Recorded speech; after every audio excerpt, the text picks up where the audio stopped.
Here's a story from Grandpa for my three favorite little girls, Emma, Ayla, and Audrey. Last time I read you a story written and illustrated by David Weisner. I commented that David does a lot of his storytelling from the pictures he draws without using a lot of words. Today we have another story from David, and this time he uses even fewer words, only 9 in the entire book. It would be weird for me just to show you pictures in this video, so I'm going to make up my own words to tell the story as we look at David's wonderful drawings. If you'd rather not listen to my version of the story, turn the sound off and make up your own story to fit the drawings. I won't mind a bit. Here's the story, Tuesday. Written and illustrated by David Weisner. Tuesday evening around 8. So 8 in the evening is probably just after sundown, and we're out at a pond, probably out on the edge of a forest outside of town someplace. And you can see in the drawings that there's some marshes and there's some water and there's some cattails and there's a turtle up on a log, and something gets his attention and he lifts his head and he lifts up at the sky. Wonder what he's seeing and thinking. So the turtle tucks his head into his shell and he looks around, and what is he seeing?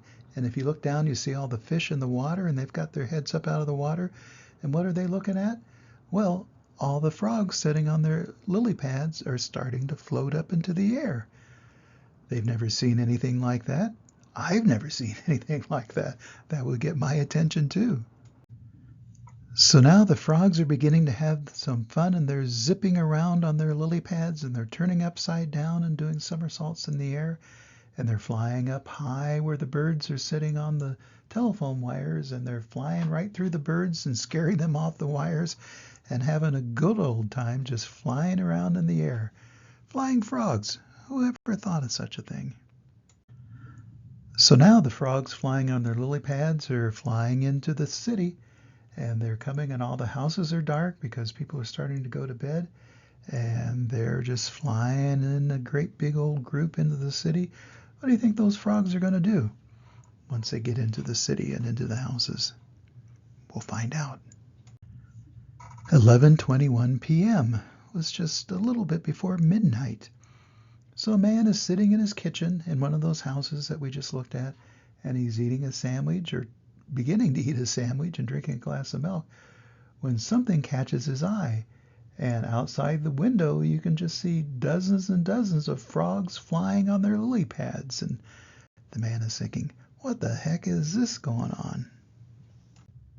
Now outside the man's window you can see that the frogs are not really good drivers on their lily pads, because they just ran into a bunch of laundry that was hanging out on the clothesline to dry overnight. And you can see one of the frogs there is hanging from the clothesline. He lost his lily pad completely. The other ones are flying into some sheets and getting all tangled up, and things are falling to the ground. And another one, it looks like the frog flew into a pair of pants that were hanging up to dry, and they flew through the waist opening and came out one of the legs, and just all sorts of craziness as they try to fly right through the clothes on the clothesline. So this group of frogs on their lily pads finally made it through the clothes on the clothesline, and they're coming up to the house. You can see they're all kind of aiming toward the windows. I guess frogs will always wonder what goes on inside of houses because they don't get to go into houses very often. But you can see they left the windows open at night to get the nice fresh air, and there's a bunch of frogs on their lily pads coming in a window. And also there's frogs coming down the chimney and coming out the fireplace. They just really want to find out what people do in their houses, I guess, what that's like. And now that they have their flying lily pads, they can find out. And now we see an old lady, probably even older than me, sitting in her chair with her robe on her lap and watching television, and she's apparently fallen asleep watching TV, not knowing that all these frogs have come into the house and they're floating on their flying lily pads, and they've all decided to watch TV while she sleeps. You can see down in the lower left there's a cat in the doorway, and he's giving the evil eye to all these frogs that are flying around inside his house. And you can also look up right in front of the old lady.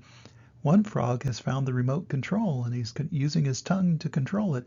and he's changing the channel so that they can find. What kind of a show do you think frogs would like to watch? Maybe the Nature Channel?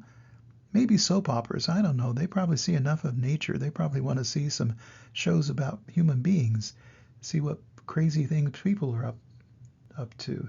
So anyway, we've got frogs just sitting around their lily pads watching TV in the evening while the old lady sleeps. 4:38 a.m. Now 4:38 a.m. is just before sunrise, so it's going to be getting light pretty soon. So all the frogs are starting to head home on their lily pads because apparently this magic of being able to fly on lily pads only happens during the nighttime.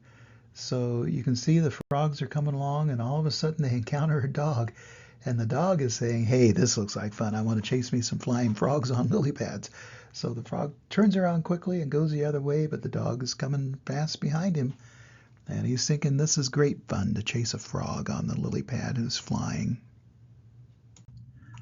But then the frogs turn the tables on the dog, and they are so many of them that they can turn around and start chasing the dog. And the dog is thinking, hey, there's way too many frogs here on flying lily pads. I need to get out of here. And the frogs are chasing right after him, flying along and having a good time. But now we've got trouble for the frogs because just as the sun is starting to come up, the lily pads all stop flying and fall to the ground. And the poor frogs are stranded up in the air, and they fall down into the trees and onto the roofs of the houses and all over the place. Poor frogs are just falling out of the air. They had so much fun flying on their lily pads, but lily pads aren't flying anymore, and now the frogs are stuck. What do you think they're going to do? So the only thing the frogs can do is to use their own legs and hop back to the pond and jump into the water and hide out back on their lily pads again after all that fun of flying around town is over. They can just sit back and relax now and spend the rest of the day in the water, relaxing on a lily pad. So now back in the town, all the frogs are gone, but the lily pads are still laying all over the place. And everybody is wondering what the heck happened overnight. Why do we have lily pads all over the place?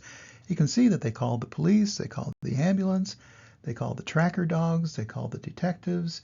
Everybody is out there. We've got the news from the television station interviewing people. And that guy that we saw back in his kitchen eating the sandwich, he's talking about what he saw up in the sky. Could it have been all those frogs on flying lily pads? It's a little bit of chaos. They don't know what's going on. They're trying to figure out why overnight would all these lily pads have dropped down over the town. It makes no sense. Next Tuesday at 7:58 p.m. So a week has gone by, and we're approaching that time right after sundown, and now we see the barn. What do you think magical might happen at the barn? It's hard to imagine. Let's find out. Oh my goodness, now it's the magical time for pigs to fly through the air. They look pretty happy and somewhat surprised to be flying, but you know, when pigs fly, that's the expression, and here they are flying. So that's a wonderful thing. I wonder what kind of trouble the pigs are going to cause up in the air. I can only imagine what's going to happen when the pigs come through town. But that's the end of the story. So according to the author, magical things happen out in the world on Tuesdays just after sundown. The next time you find yourself watching the sun go down on a Tuesday evening, try to imagine what other magical things might be happening right then. Maybe all the dogs in the neighborhood will start flying around, or maybe all the teachers in your school, or maybe all the grandpas in the world. That would be really fun. Always remember that Grandpa loves you, especially on Tuesdays at sundown, and I hope to see you soon.